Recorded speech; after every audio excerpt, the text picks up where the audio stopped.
오늘 우리가 함께 다룰 말씀은 너무나도 유명한 말씀입니다. 기독교인이 아니어도 이 말씀을 들어보지 못한 사람들은 아마 거의 없을 겁니다. 하지만 진리가 무엇이며 또 그로 인해 내 삶은 어떻게 자유로워졌는지를 물었을 때 자신 있게 대답할 수 있는 사람은 과연 몇이나 될까요? 오늘 저는 이 말씀의 진짜 의미가 무엇인지, 그리고 주님이 이것을 통해 말씀하려고 하셨던 바가 무엇인지를 여러분과 함께 생각해 보는 시간을 가지려고 합니다. 사실 이 말씀을 제대로 이해하기 위해서는 바로 앞절인 우리 요한복음 8장 31절의 말씀을 함께 놓고 읽어야 합니다. 그래야 이 말씀의 진짜 의미가 이제 수면 위로 떠오르게 됩니다. 우리 요한복음 8장 31절과 32절 말씀을 한번 한 목소리로 읽어보도록 하겠습니다. 함께 읽겠습니다. 그러므로 예수께서 자기를 믿은 유대인들에게 이르시되 너희가 내 말에 거하면 참으로 내 제자가 되고 진리를 알지니 진리가 너희를 자유롭게 하리라. 오늘 본문 32절의 말씀만 알고 계시던 분들은 이 문장 구조를 보면 조금 놀라실 수 있습니다. 왜냐하면 32절이 온전한 한 문장이 아니라 그 앞에 연결된 어떤 문장이 있었다는 사실을 발견하게 되기 때문이죠.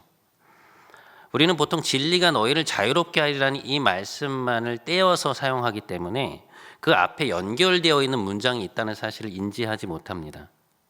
그렇기 때문에 성경을 읽지 않으면 주님이 이 말씀을 어떤 의미로 하셨는지 그 진위를 제대로 파악하기가 힘듭니다. 말씀해 보시면 진리가 우리를 자유롭게 하기 위해서는 어떤 것이 선행되어야 한다고 말씀하십니까? 진리가 무엇인지를 아는 것이 선행되어야 한다고 말씀하고 계십니다. 자, 그러면 자연스럽게 또 하나의 질문이 생기게 되죠. 진리가 무엇인지 어떻게 알 수 있는가라는 질문입니다. 오늘 본문의 말씀에 따르면 어떻게 우리가 진리를 알 수 있습니까? 주님의 말씀에 거하여서 그분의 제자가 되면, 그러면 그 진리가 무엇인지 알 수 있다고 말씀합니다. 흥미로운 것은 내 말이 너희 안에 거하면 이라는 이 말씀을 들으면 자연스럽게 우리에게 떠오르는 구절이 있다는 것입니다. 바로 요한복음 15장 4절의 말씀인데요. 이렇게 되어 있습니다. 내 안에 거하라. 나도 너희 안에 거하리라. 가지가 포도나무에 붙어있지 아니하면 스스로 열매를 맺을 수 없음같이 너희도 내 안에 있지 아니하면 그러하리라.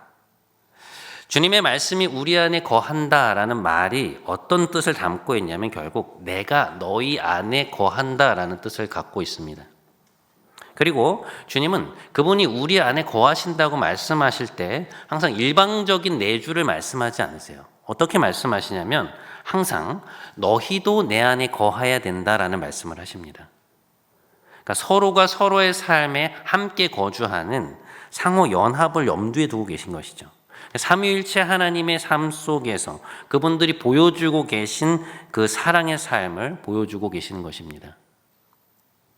주님과 연합해서 그분을 닮아가는 참 제자가 되면 어떻게 되는가? 우리가 진리를 알게 된다는 것입니다. 자, 그러면 궁금해집니다.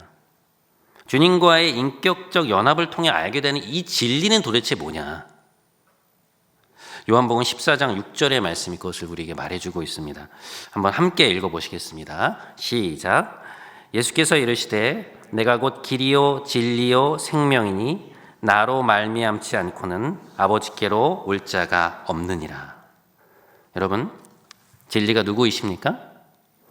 진리는 예수 그리스도라고 말씀하고 계십니다. 진리라는 이 말을 주님이라는 말로 바꾸어서, 나라는 말로 바꾸어서 제가 8장 31절과 32절을 다시 한번 읽어보겠습니다. 여러분, 의미가 잘 연결되는지 한번 들어보세요. 그러므로 예수께서 자기를 믿은 유대인들에게 이르시되 너희가 내 말에 거하면 참으로 내 제자가 되고 나를 알게 될 것이니 내가 너희를 자유롭게 해줄 것이다. 의미가 너무 잘 통하지 않습니까? 이 해석이 맞다는 것을 검증해 주는 말씀이 요한복음 8장 뒷부분에, 바로 뒷부분에 나와요. 8장 36절 말씀인데요. 여러분, 이것도 한번 같이 읽어보시죠. 우리가 함께 읽도록 하겠습니다. 시작. 그러므로 아들이 너희를 자유롭게 하면 너희가 참으로 자유로울 것이다. 명확하죠? 진리가 너희를 자유롭게 해줄 것이라는 이 말씀은 오늘의 본문의 말씀은 주님 자신이 우리를 자유케 해주실 것이라는 말씀입니다. 자, 그러면 이 말씀에 더 깊은 의미로 한번 들어가 보시죠. 예수께서 우리를 자유롭게 해주신다는 말씀의 의미는 무엇일까?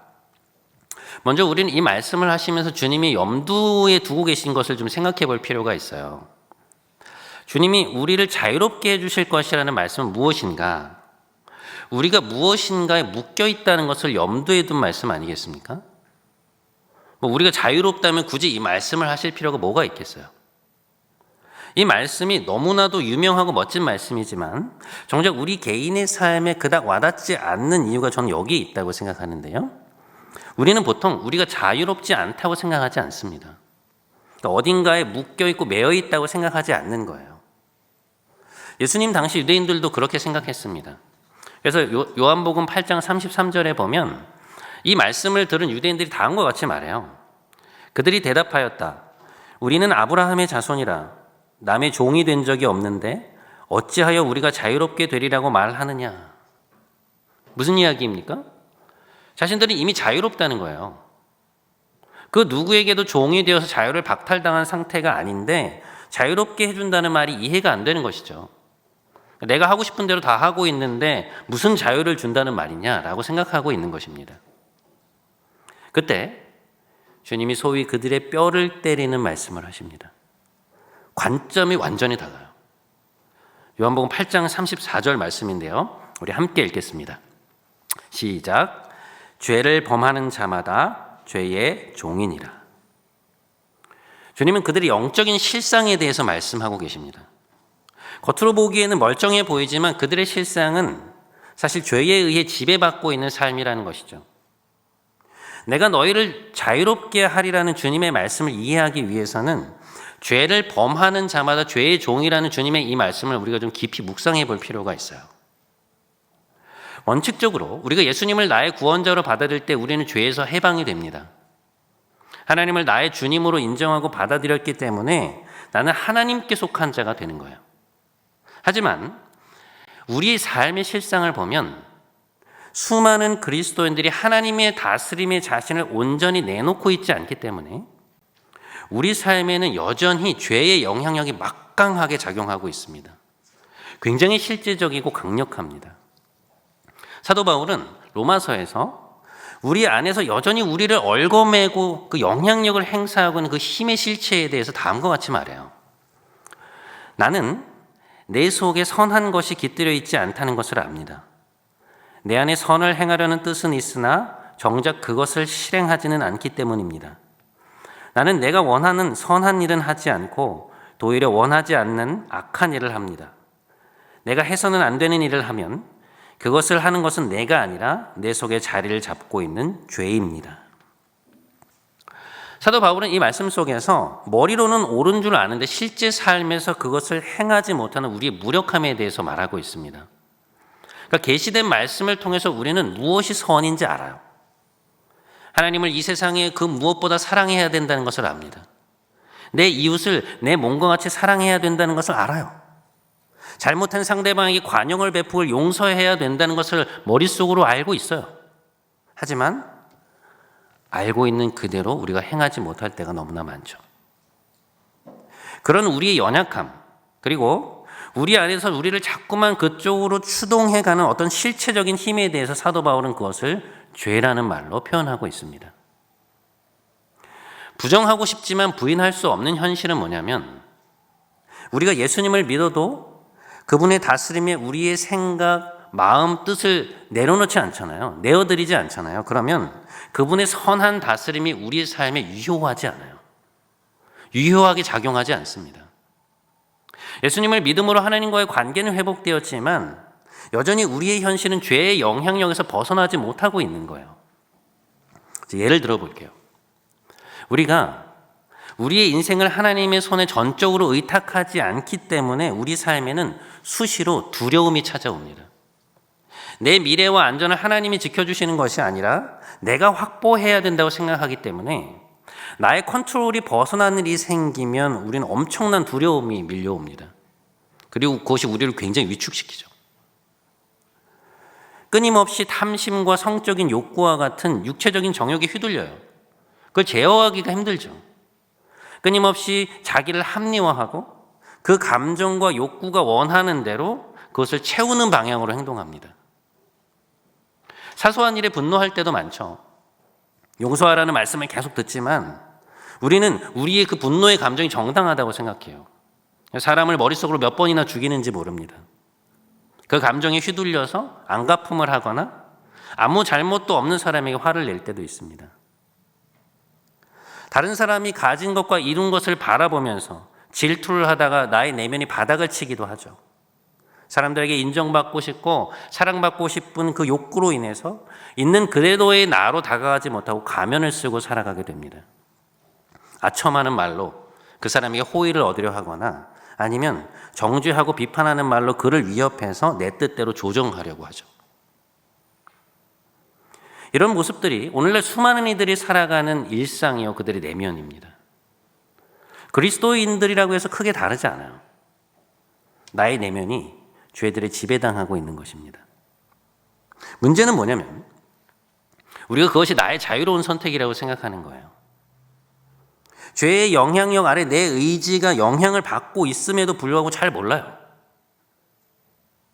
사실 신앙이 어느 정도 있는 분들이라면 그 갈등에 대해서 어느 정도 인지를 하는 경우도 많습니다. 하지만 그럼에도 불구하고 문제는 크게 다르지 않습니다. 지금 이러한 나의 모습이 어쩔 수 없다고 생각해요. 성경에서 제시되는 그 삶은 이상적인 표준일 뿐 내가 도달할 수 있는 삶이 아니라고 생각하는 것입니다. 죄의 심각한 영향력 아래서 그것에 휘둘리는 삶을 살고 있는데도 그것이 정상적인 삶이라고 생각하고 그냥 그 삶에 머물러 있기를 선택하는 것이죠.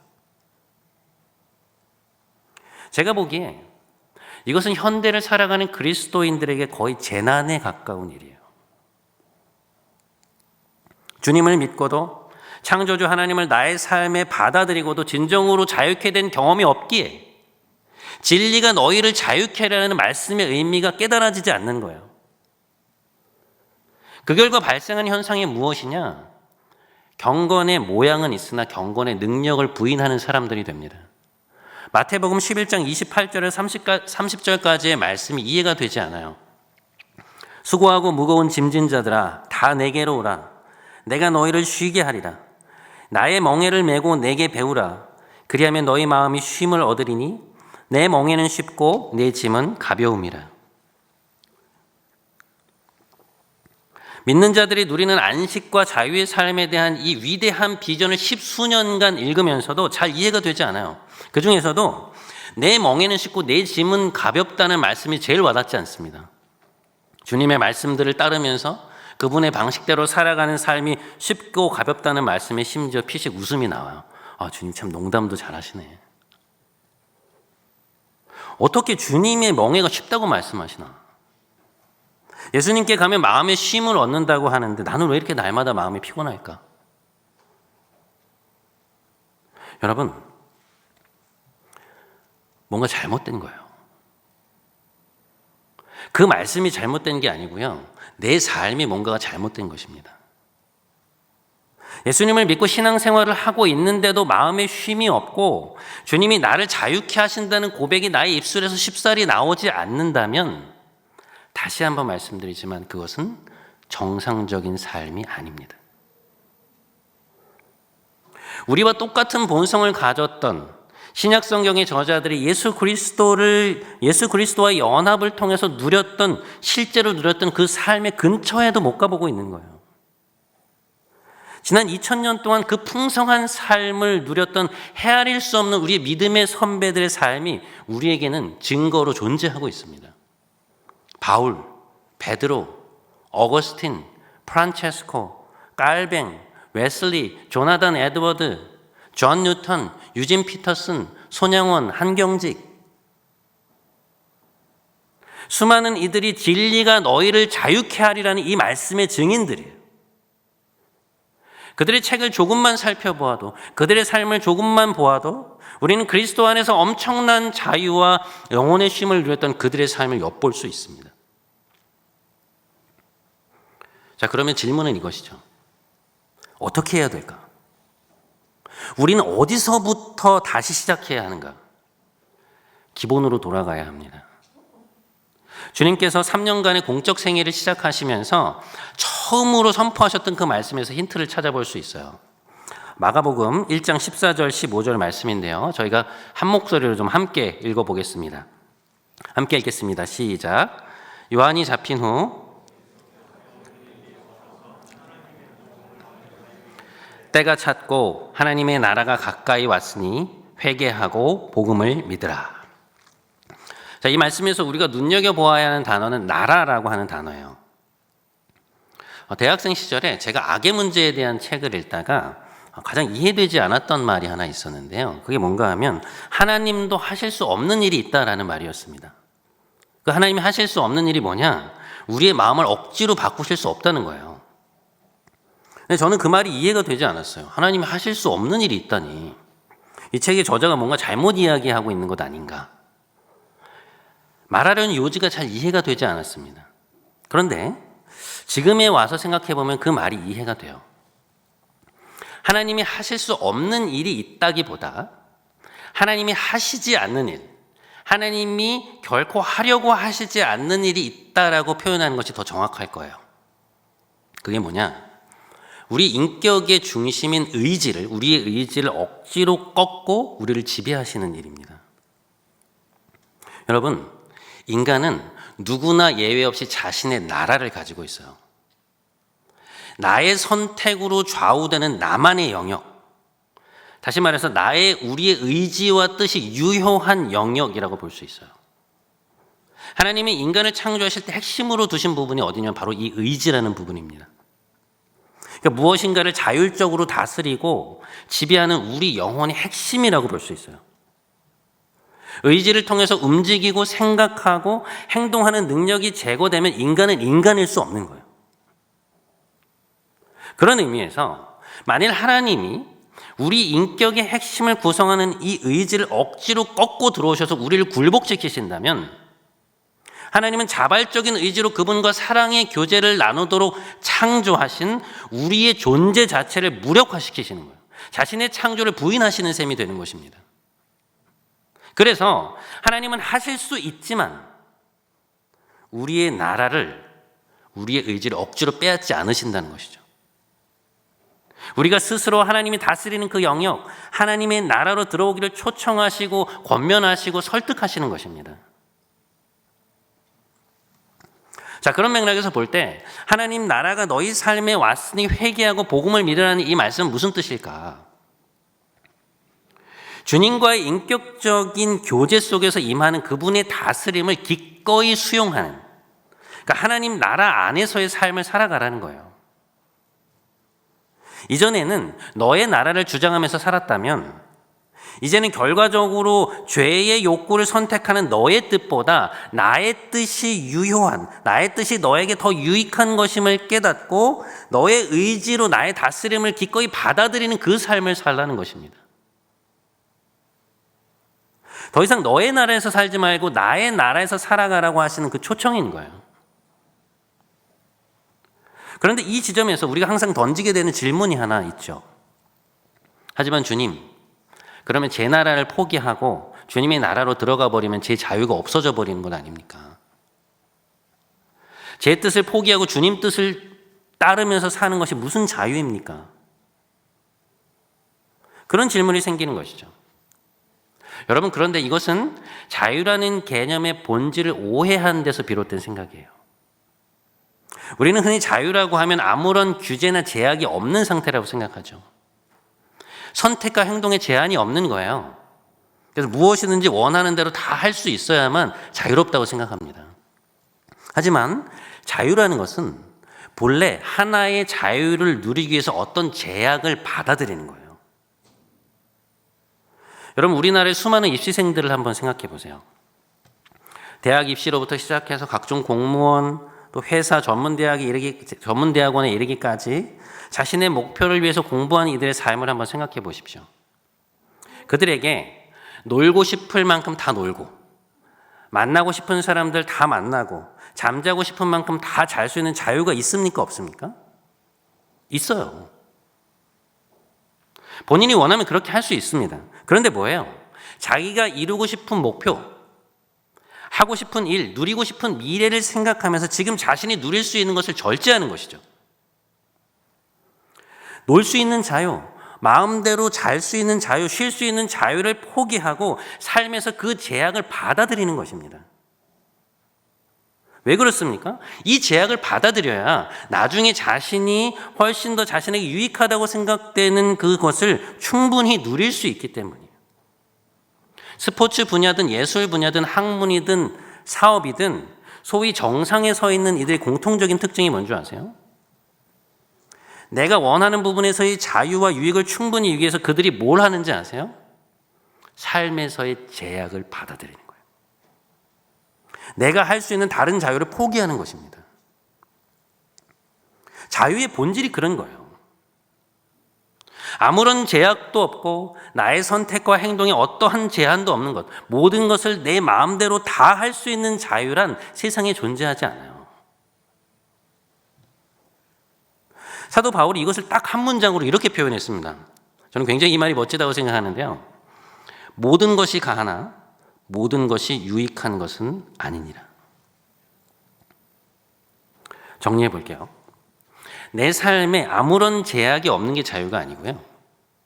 나에게 있어야 할 제약과 내가 포기해야 할 자유를 제대로 선택하는 것이 자유의 본질이에요.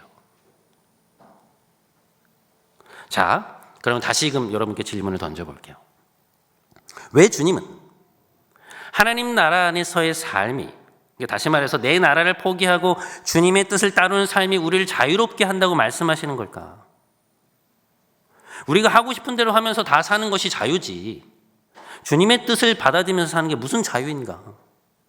거짓말하지 말아라, 이기적으로 살지 마라, 육체적인 정욕을 따라 살지 말아라, 분노를 오랫동안 품지 말아라, 이런 것이 사실 우리 삶에 제약을 두는 게 아니냐는 말이죠. 우리 그렇게 느낄 때 있잖아요. 뭐가 그렇게 하지 말라는 게 맞냐? 성경을 읽으면서 우리 그렇게 느낄 때 있잖아요. 하지만 여러분, 우리 삶에서 그러한 제약을 받아들이는 것이 실상 나의 삶을 훨씬 더 유익하고 풍성하게 만드는 것이라면 어떻게 하시겠습니까? 팀 켈러 목사님의 책에 보면요, 본인이 상담했던 한 청소년에 대한 이 얘기가 나와요. 오래전에 아버지에게 굉장히 화가 나 있는 한 자매 한 명과 자신이 상담을 하게 된 일이 있었다는 거예요. 근데 그 자매는 이야기를 들어보니까 목사인 자기가 보기에도 아주 정당한 여러 가지 이유로 아버지에게 화가 나 있었다는 거죠. 그래서 그 친구가 목사님께 이렇게 얘기했다는 거예요. 목사님, 하나님이 용서해야 한다고 말씀하신 건 알지만 저는 그러고 싶지 않아요 라고 말했다는 거죠. 근데 그때 그 이야기를 들으면서 이 팀 켈러 목사님은 어떻게 반응했는가? 먼저 하나님께서 우리에게 용서를 요구하신다는 것을 너도 동의하지? 라고 동의를 구했다는 거예요. 그리고 나서 이렇게 말했다는 거죠. 그런데 하나님은 우리의 창조주시니까 그분의 명령은 결코 무의미하거나 되는 대로 내던진 빈말이 아니란다. 그분이 우리에게 주신 의무는 궁극적으로 우리를 해방시켜 주는 거야. 자신이 이런 취지의 얘기를 쭉 했다는 거예요. 이제 이어서 자신이 왜 그런 이야기를 했는지를 그 책에서 이렇게 써요. 만일 그 자매가 아버지에게 계속 원한을 품는다면 그녀의 삶은 계속 거기에 지배당해 노란할 것이었다. 그러면 그녀는 더 냉소적이고 더 완고해지며 어쩌면 남자 전체를 보는 관점도 왜곡되는 등 많은 악영향을 입을 것이었다. 그래서 나는 아버지의 잘못으로 인한 피해를 최소로 줄이고 내가 자유로워지는 최선의 길은 용서하는 거야 라고 말해주었다. 나중에 그녀는 그 대화가 자신에게 전환점이 되었다고 말했다.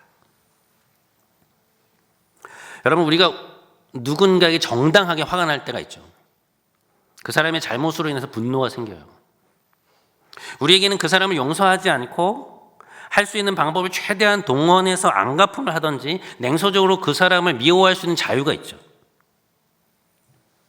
하지만 이 팀 켈러 목사님의 말의 요지는 무엇입니까?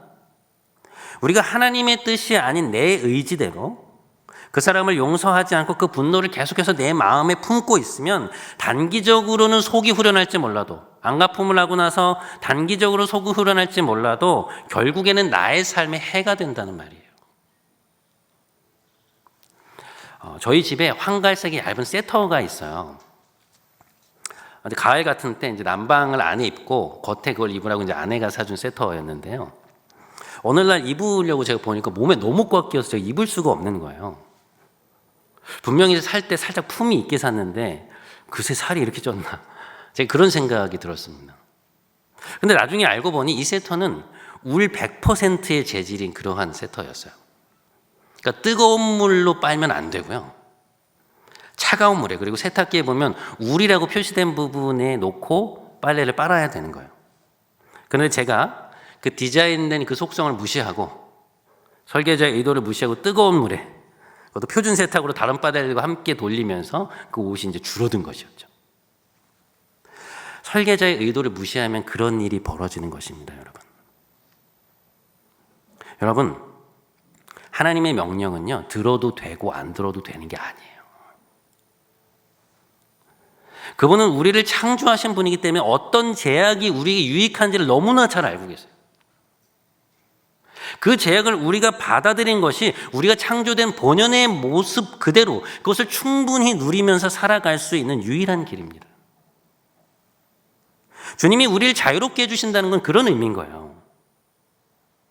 예수 그리스도와의 인격적 교제 속에서 임하는 그 다스림을 우리가 의지적으로 기꺼이 받아들이고 그 제약을 기쁜 마음으로 선택하며 살아가는 삶이 결과적으로 우리에게 훨씬 더 큰 자유와 유익을 가져다 준다는 것입니다. 너의 나라를 내려놓고 나의 나라로 들어오라고 말씀하시는 그 하나님 나라의 초청이 그런 의미를 갖고 있는 거죠. 그 나라 안에서 그분의 뜻을 따르면서 살아가는 삶이 궁극적으로 우리에게 훨씬 좋은 삶인 거예요. 사랑하는 여러분, 오늘 우리는 진리가 너희를 자유롭게 하리라는 말씀을 우리 함께 살펴보았습니다. 주님의 뜻과 반대되는 내 뜻, 내 의지대로 마음껏 사는 삶이 사실 일견 자유로워 보이지만 그렇게 사는 삶이 사실은 나에게 해로운 것을 선택하는 삶일 때가 많다는 사실을 살펴보았어요. 반면에 예수님의 뜻을 따라서 그분의 다스림을 받으면서 살아가는 삶은 어떻습니까? 내 나라를 포기하고 그분의 나라 안에서 살아가는 그 삶은 얼핏 나의 자유를 박탈하고 나에게 제한을 가하는 것 같아 보이지만 실상은 나에게 훨씬 더 큰 자유와 유익을 누리게 해주는 삶이라는 것이죠. 자유의 본질이 내가 누릴 수 있는 어떤 더 좋은 것을 위해 다른 제약을 기꺼이 받아들이는 데 있다는 이 통찰을 통해서 우리는 주님이 주시는 그 제약을 기쁘게 우리가 의지적으로 선택할 때 태초에 창조된 본연의 모습으로 살아갈 수 있다는 것을 살펴보았습니다. 부디 오늘 우리가 함께 나눈 이 통찰들을 여러분 잘 기억하심으로 우리 주님이 주시는 자유와 쉼의 대양으로 헤엄쳐 나가시는 여러분 모두가 되시기를 주님의 이름으로 축원드립니다.